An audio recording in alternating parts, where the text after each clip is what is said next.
Vous en avez marre, vous aussi, de ces lumières violettes qui clignotent aux fenêtres des voisins et de ce bourdonnement constant des minuteurs?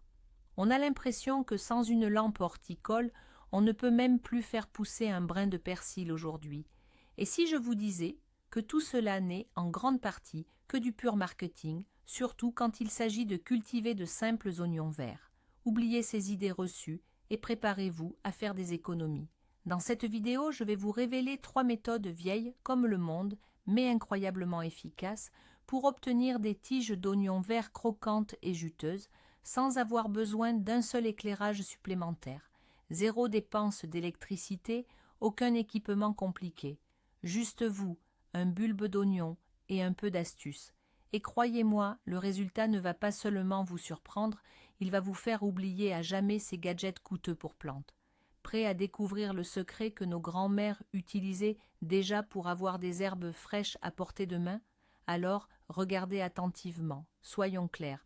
D'où vient cette conviction qu'absolument rien ne peut survivre sur un rebord de fenêtre sans une lampe spéciale? Le problème, c'est que nous confondons deux processus complètement différents. La culture complète d'une plante à partir d'une graine et ce qu'on appelle le forçage. Quand nous semons une graine de tomate, elle a effectivement besoin de tout le spectre lumineux pour la photosynthèse, pour le développement des racines, de la tige, des feuilles et enfin des fruits. C'est un long marathon très gourmand en énergie. Mais le forçage des oignons verts, c'est un sprint. Nous avons déjà une batterie prête à l'emploi, le bulbe lui-même. Il a déjà emmagasiné toutes les réserves nutritives nécessaires pour faire sortir ses premières tiges vertes. En réalité, nous ne faisons pas pousser la plante à partir de zéro, nous la forçons simplement à nous donner la masse verte pour laquelle elle a déjà l'énergie stockée. La lumière joue bien sûr un rôle sur la couleur des tiges, les rendant d'un vert plus foncé, mais pour le processus de croissance lui-même au stade initial, ce n'est pas un facteur critique.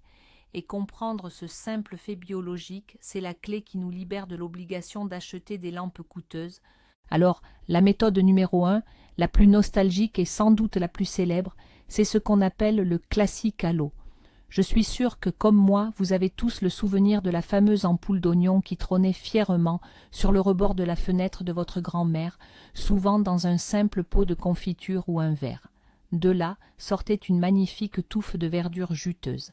Il y a quelque chose de profondément méditatif et réconfortant dans cette technique. Elle prouve qu'on n'a pas besoin de haute technologie pour créer un petit miracle. Juste de l'eau et un peu de patience suffisent. Cette méthode est idéale si vous recherchez la simplicité maximale et la visualisation. On observe littéralement la croissance en temps réel, non seulement des tiges vertes, mais aussi des petites racines blanches et fermes qui se développent. C'est particulièrement fascinant pour les enfants. Ce n'est pas seulement cultiver un aliment, c'est aussi un élément de décoration vivant et interactif pour votre cuisine. Et le point crucial, l'accessibilité financière absolue. Pas besoin d'acheter de terreau, d'engrais ou de contenants sophistiqués. N'importe quel récipient de taille adaptée fera l'affaire. Cette technique est un véritable hymne à la simplicité et à l'efficacité. Elle prouve que la nature est bien plus astucieuse que n'importe quel gadget. Elle nous rappelle que pour obtenir un résultat, il ne faut parfois pas chercher à compliquer les choses, mais au contraire revenir aux fondamentaux, à ce qui fonctionne depuis des siècles. Attardons-nous maintenant sur les détails. Le choix de la bonne candidate pour notre expérience aquatique. Tous les bulbes ne sont pas égaux face au forçage pour produire des tiges. L'oignon idéal, il doit être de taille moyenne, bien ferme, dense, sans bosse, ni tache de moisissure, ni le moindre signe de pourriture. Pourquoi la taille moyenne? Un bulbe trop petit épuisera vite ses réserves pour ne donner qu'une récolte chiche. Quant aux plus gros, surtout s'ils sont placés dans un verre étroit, ils sont sujets à la pourriture de leur base à cause d'une mauvaise circulation de l'air. Assurez-vous de bien tâter le bulbe. Il doit être aussi dur que la pierre. Mais le secret principal, c'est de chercher les spécimens qui se sont déjà réveillés. Ce sont les oignons dont la minuscule pousse verte perce déjà l'extrémité sèche. C'est votre signe de succès garanti à 100%. Ce bulbe est déjà en phase de croissance active. Il n'attend plus qu'une petite impulsion, l'eau. Si vous n'avez que des bulbes complètement dormants de supermarché, pas de souci, on peut aussi les réveiller. Un autre point crucial, dans la mesure du possible, évitez les oignons parfaitement ronds. Les formes légèrement allongées ou oblongues possèdent souvent plusieurs points de croissance, ce qui signifie que vous en tirerez beaucoup plus de tiges. C'est une petite astuce qui augmente considérablement le rendement de votre rebord de fenêtre. La préparation du bulbe d'oignon est un véritable rituel qui impacte directement la rapidité et la qualité de votre récolte. Pour cela, il y a 2 étapes cruciales. La première, et la plus essentielle, est ce que nous appelons la bonne coupe, ou l'essimage. Munissez-vous d'un couteau bien aiguisé et coupez délicatement l'extrémité supérieure du bulbe, sur environ 1 à 1,5 cm. N'ayez crainte, vous ne lui ferez aucun mal. Pourquoi est-ce nécessaire? D'abord, vous retirez les tuniques sèches qui empêchent les jeunes brins de percer et de se développer. Ensuite, cette coupe sert de signal d'alerte pour la plante, stimulant l'action et la pousse de plusieurs tiges à la fois. La deuxième étape concerne la préparation du talon, c'est-à-dire la base. Retirez délicatement la couche supérieure de la peau sèche et craquante, surtout au niveau de la base, là où les racines vont se former. C'est crucial pour prévenir la moisissure et le pourrissement. En effet, cette enveloppe, une fois humidifiée, devient un milieu idéal pour la prolifération des bactéries. Après ces manipulations, il est temps de doucher le bulbe. Immergez simplement sa partie racinaire, le talon, dans un fond d'eau tiède, mais surtout pas chaude, pendant environ 1 à 2 heures. Cela permettra de réveiller définitivement le système racinaire et de le préparer à une croissance active dans votre bocal. Ce processus s'apparente à l'échauffement d'un athlète avant une course. Il se prépare pour donner le meilleur de lui-même. Abordons maintenant le choix du récipient pour notre bulbe. Le choix du contenant et le maintien du bon niveau d'eau représentent 90% de la réussite avec cette méthode aquatique. L'erreur la plus fréquente des débutants est de submerger complètement le bulbe dans l'eau. C'est absolument à proscrire. Le talon du bulbe, la partie d'où les racines émergent, doit seulement effleurer la surface de l'eau. Littéralement, 1 ou 2 mm suffisent. Pourquoi ce point est-il si crucial? Si vous l'immergez plus profondément, elle pourrira tout simplement en quelques jours par manque d'oxygène. Les racines ont besoin à la fois d'air et d'eau. Les récipients à goulot étroit sont idéaux. Petits vases, bouteilles en verre ou pots spéciaux conçus pour le forçage. Ils permettent au bulbe de s'asseoir confortablement sur le bord, laissant uniquement les futures racines trempées dans l'eau. Si vous n'avez qu'un verre ou un bocal à large ouverture, il existe une solution simple. Découpez dans du carton épais ou du plastique un cercle avec un trou au milieu. Placez ce cercle sur le verre et insérez le bulbe dans l'ouverture. Cela garantira la chambre à air nécessaire. Il est préférable d'utiliser de l'eau décantée à température ambiante et n'oubliez pas de la changer régulièrement, au moins tous les 2 jours. L'eau stagnante est la cause directe des mauvaises odeurs et de la pourriture. Mais alors, où doit-on placer notre culture d'oignons forcés? C'est là que réside le mythe principal que nous allons démystifier aujourd'hui. Beaucoup de gens croient à tort que l'oignon nécessite le rebord de fenêtre le plus ensoleillé, souvent orienté au sud. C'est faux. Pire encore, les rayons directs du soleil peuvent même être nuisibles. Ils provoquent la prolifération d'algues vertes dans votre bocal, ce qu'on appelle le verdissement de l'eau, et peuvent aussi surchauffer le bulbe, ce qui ralentit considérablement la croissance. L'endroit idéal pour forcer vos oignons est un lieu lumineux, mais sans soleil direct. Un rebord de fenêtre orienté au nord ou à l'est conviendra parfaitement. L'oignon se contente de la lumière du jour diffusée pour que les fans prennent leur belle couleur verte. Rappelez-vous que l'oignon tire sa nutrition principale du bulbe lui-même et non de la photosynthèse. Il est donc inutile de chercher à tout prix le soleil brûlant. Un autre facteur important est la température. L'oignon n'aime pas la chaleur. La température idéale pour la pousse des fans se situe entre 15 et 18 degrés Celsius, soit une ambiance fraîche. Évitez donc de placer votre bocal juste au-dessus d'un radiateur de chauffage central très chaud. Un rebord de fenêtre frais constitue son habitat parfait. Dans ces conditions, Les pousses grandiront peut-être un peu moins vite, mais elles seront robustes, croquantes et d'une couleur intense. Abordons les erreurs fréquentes et voyons comment les prévenir. Le problème le plus courant avec la culture aquatique reste la pourriture et l'apparition de mauvaises odeurs. Il y a généralement deux causes à cela. Soit le talon du bulbe est trop immergé dans l'eau, soit vous oubliez tout simplement de la renouveler. La solution est simple. Surveillez le niveau d'eau et changez-la très régulièrement. Si malgré tout vous constatez que l'eau se trouble ou qu'une odeur apparaît, agissez immédiatement. Retirez le bulbe, rincez son talon et ses racines sous l'eau courante, lavez méticuleusement le récipient, puis ajoutez de l'eau fraîche. Certains recommandent d'ajouter un comprimé de charbon actif dans l'eau. C'est un excellent absorbant qui aide efficacement à prévenir la prolifération des bactéries. C'est une astuce vraiment utile à adopter. La seconde difficulté, c'est l'apparition de moisissures directement sur le bulbe. Elle est causée par une humidité excessive et un manque de ventilation. Assurez-vous que l'endroit où se trouve votre bulbe soit bien aéré et qu'il n'y ait pas de projection d'eau directement dessus. Si la moisissure vient juste d'apparaître, vous pouvez l'essuyer délicatement avec un chiffon imbibé d'une solution très diluée de permanganate de potassium. N'ignorez jamais ces signaux d'alerte, car un environnement sain est la garantie d'une récolte savoureuse et sans danger. Et voilà, le moment tant attendu est arrivé, l'heure de la récolte.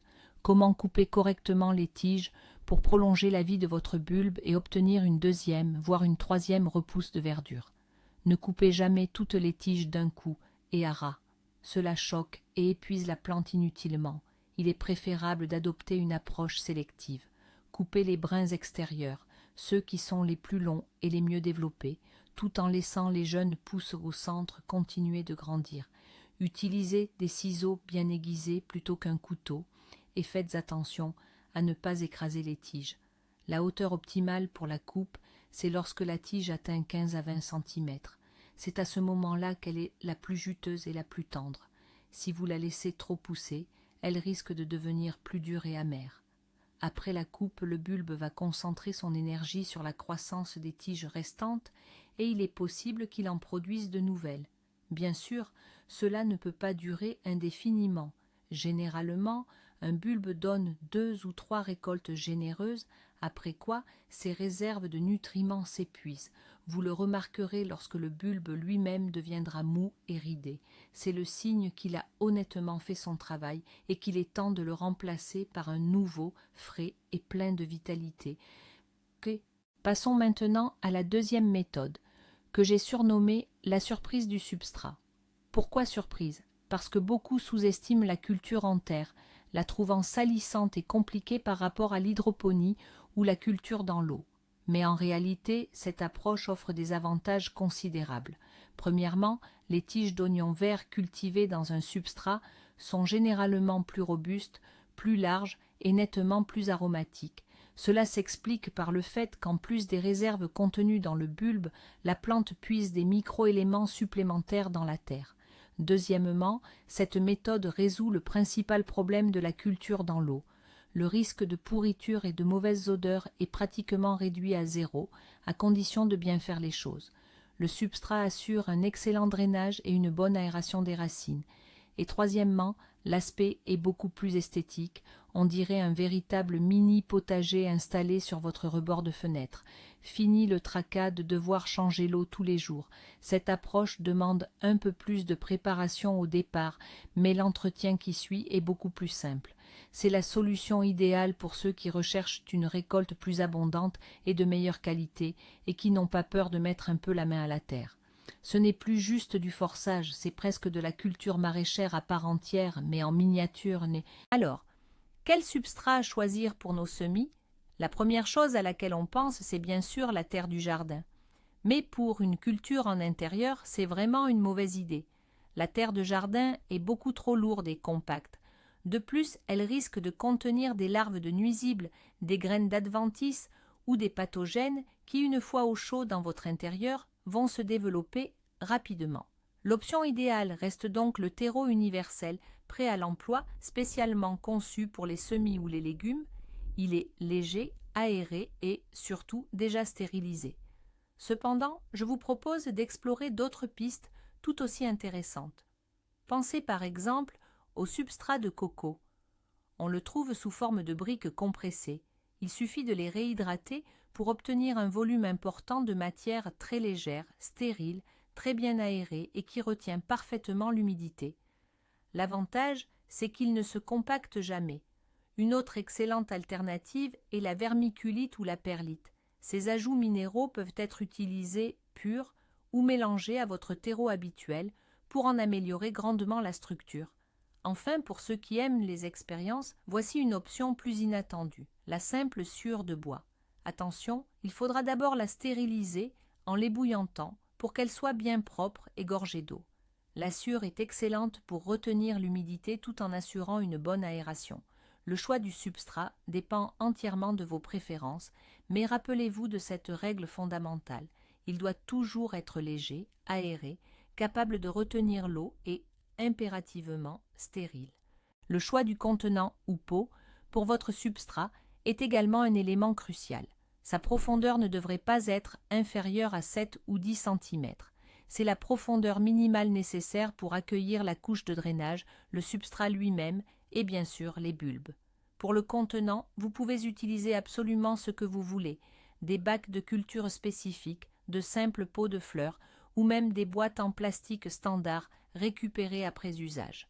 Le point crucial, et c'est la règle d'or, le fond du contenant doit impérativement comporter des trous de drainage. Si ce n'est pas le cas, percez-les vous-même à l'aide d'un clou chauffé ou d'une alène. Sans évacuation de l'excès d'eau, vos bulbes vont inévitablement pourrir, et ce, quel que soit le niveau de légèreté et de porosité de votre substrat. Avant de remplir de terreau, disposez absolument une couche de drainage d'1 à 2 cm d'épaisseur au fond du pot. Vous pouvez utiliser des billes d'argile expansées, la pouzzolane, du petit gravier ou même des morceaux de polystyrène. Ce drainage empêchera l'eau de stagner autour des racines et assurera une aération supplémentaire essentielle. Cette étape simple est votre meilleure assurance contre l'erreur la plus fréquente dans la culture en pot. Ne la négligez surtout pas, vos bulbes vous remercieront par une récolte abondante.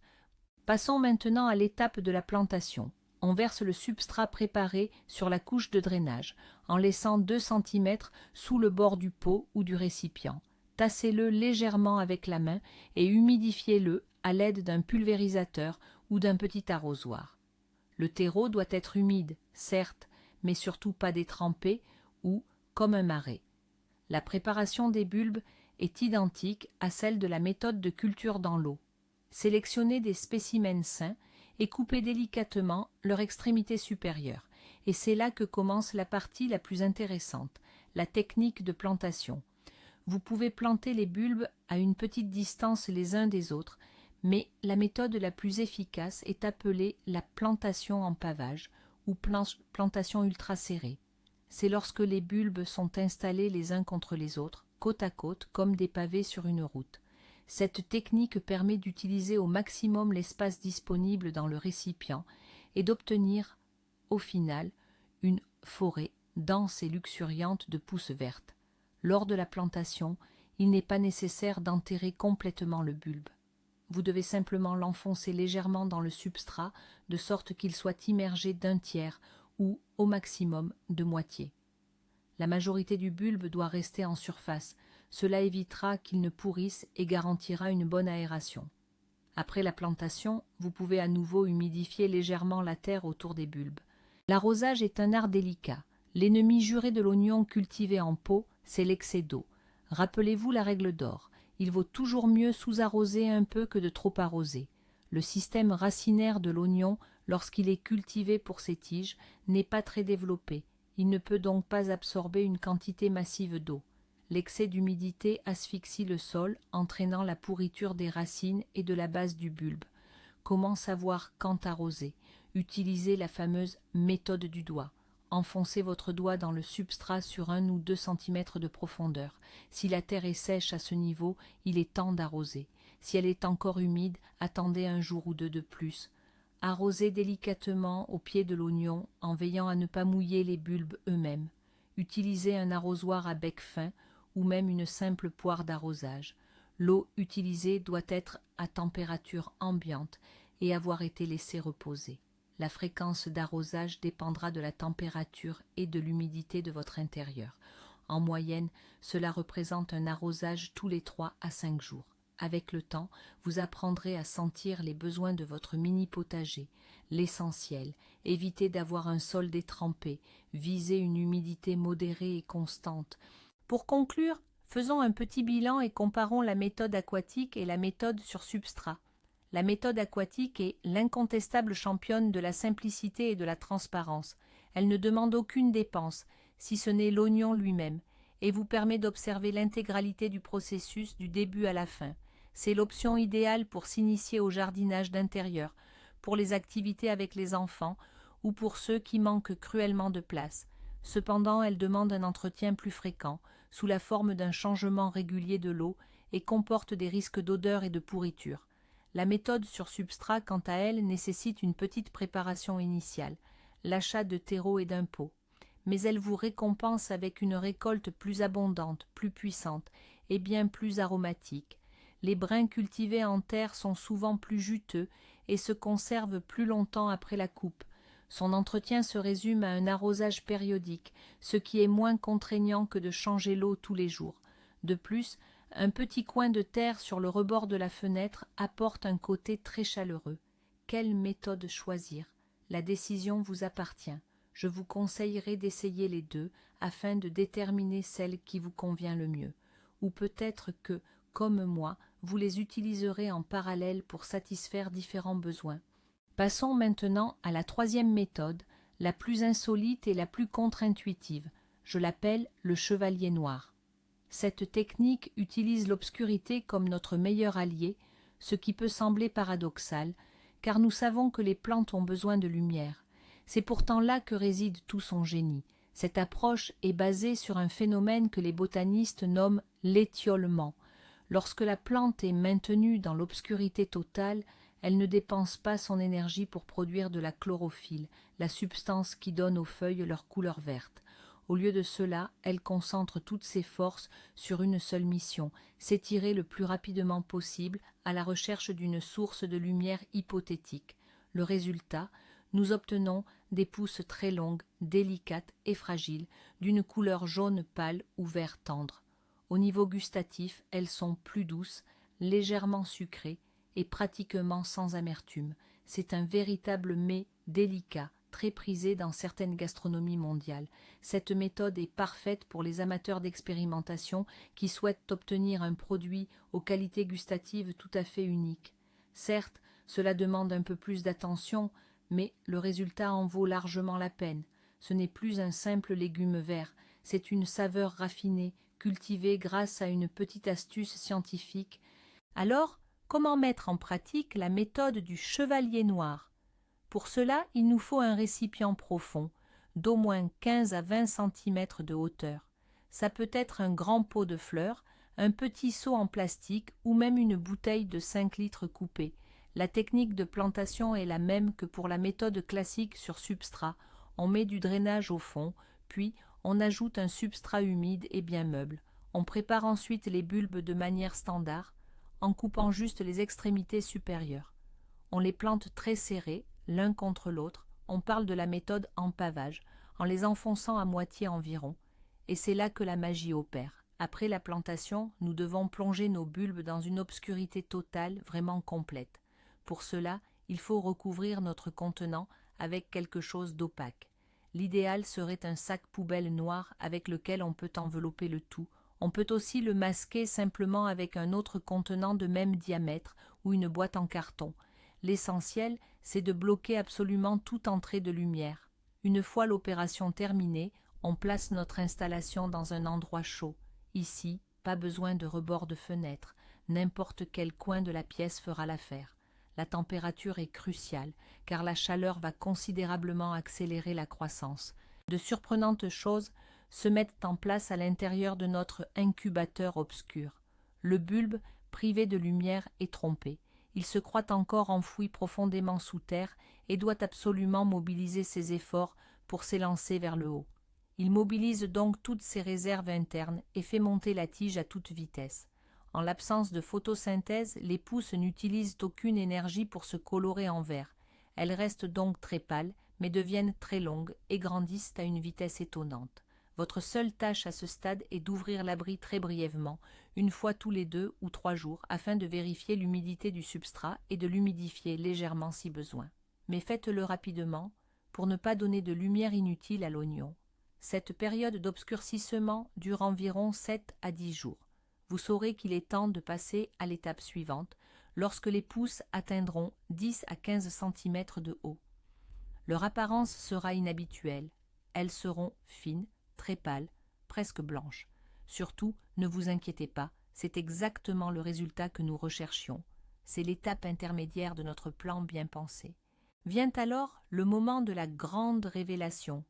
Une fois que nos pousses, encore un peu pâles, ont atteint la bonne longueur, nous retirons le couvercle opaque du contenant et nous les exposons à la lumière. Encore une fois, nous n'avons pas besoin d'un rebord de fenêtre exposé plein sud. Une lumière diffuse, provenant d'une fenêtre orientée nord-ouest, suffira amplement. Et c'est là que vous allez assister à un véritable miracle. Littéralement, en 1 ou 2 jours, sous l'effet de la lumière, les brins vont commencer à produire de la chlorophylle. Les pousses, d'abord jaune pâle, prendront sous vos yeux une teinte vert tendre, puis un vert clair lumineux.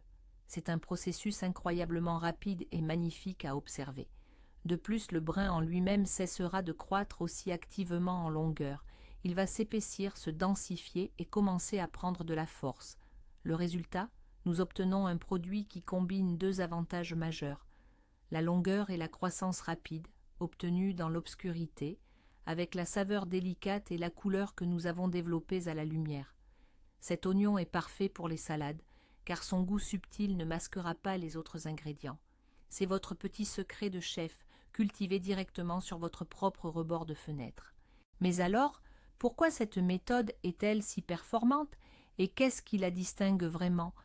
Un oignon classique qui pousse à la lumière dépense beaucoup d'énergie pour la photosynthèse et pour maintenir une structure de tige dense.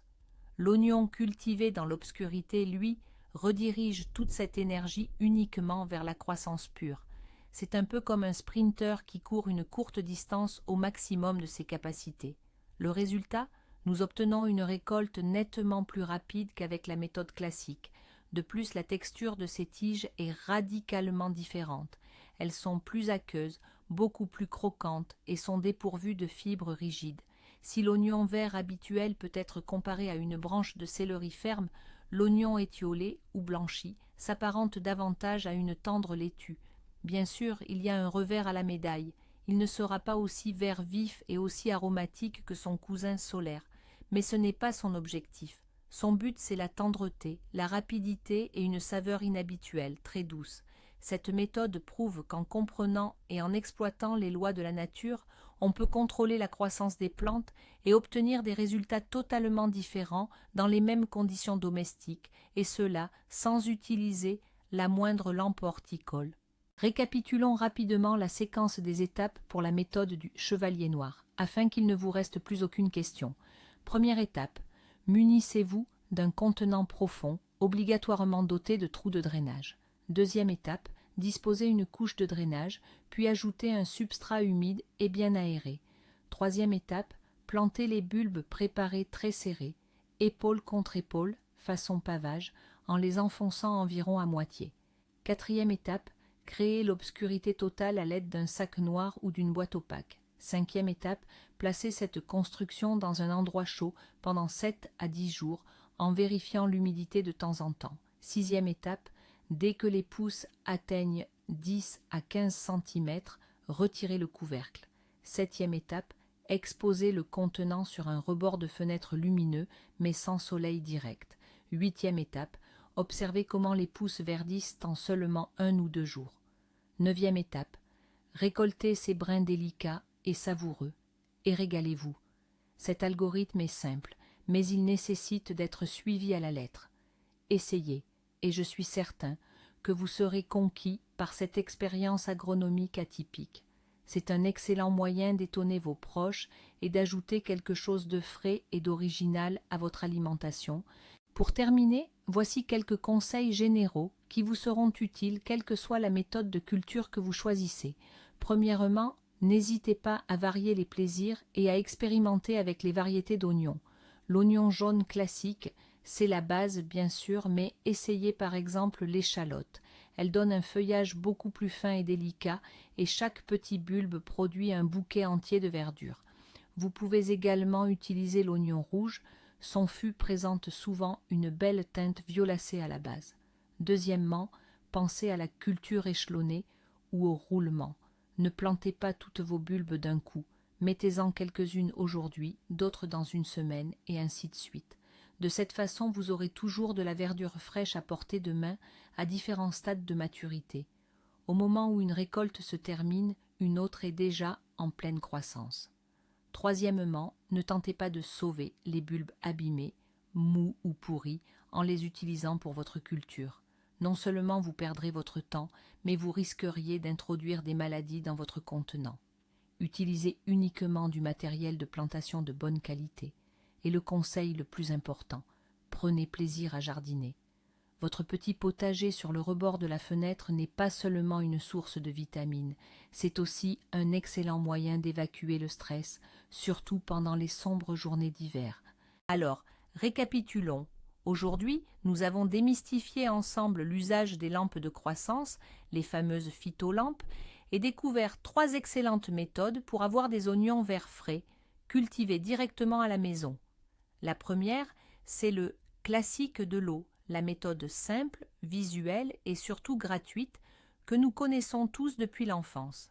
La deuxième, c'est la surprise du substrat, idéal si vous visez une récolte plus abondante et plus puissante et que vous n'avez pas peur de vous salir les mains. Et la troisième, c'est le chevalier noir, l'astuce gourmande et insolite pour les expérimentateurs qui permet d'obtenir des pousses délicates et tendres en un temps record. Comme vous le voyez, pour avoir de la verdure fraîche en permanence sur votre table, pas besoin de gadgets coûteux ou de technologies compliquées. Il suffit d'un peu d'ingéniosité, d'une petite dose de patience et d'une bonne compréhension des lois simples de la nature.